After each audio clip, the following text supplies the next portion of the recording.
Well, February is Black History Month in the United States.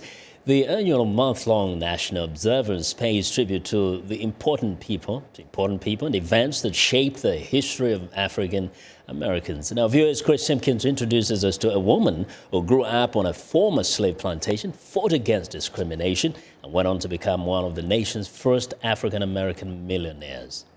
These were the famous hair care products here. And this was the original product container from pre-World War I, so it's pretty rare to find these. Alelia Bundles cherishes artifacts that tell stories about her great-great-grandmother, Madam C.J. Walker. Yeah, Madam Walker really represents the American dream in its best light.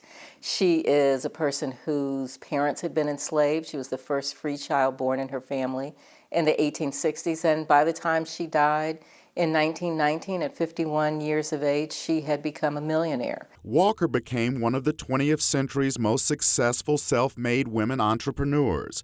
After experiencing hair loss, she experimented with various treatments, inventing and eventually selling hair care products for African American women. But what I love is that she put her own image on the packaging. Because at the time, there were other companies selling products to Black women, but they would put this sort of, someone who didn't look Black, and because they were really kind of exploiting the insecurities that Black women felt, because of European standards of beauty. She traveled the country building a cosmetics empire made up of women who sold and distributed her products. So it wasn't just about hair care products, selling hair care products, styling hair. It became about economic independence. And so what I love seeing in her life is that this hair care products business became a means to an end that empowered other women, that allowed them to buy homes for their families, to educate their children.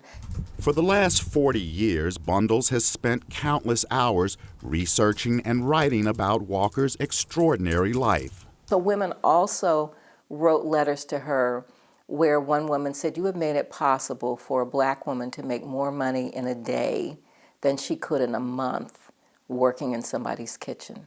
So this was really showing women who would have been sharecroppers and maids and laundresses how they could support their families and be their own bosses.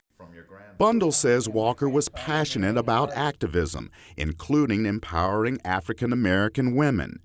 In 1917, she even organized a trade convention, which was one of the first national meetings of businesswomen in the country. In her keynote speech, she said, "I want you as Walker agents to show the world that you care not just about yourself, but about others."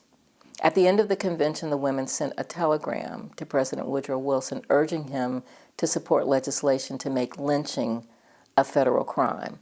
She wanted them to use their power and their influence and their money to make a difference. Madam C.J. Walker, more than a pioneer of modern hair care products.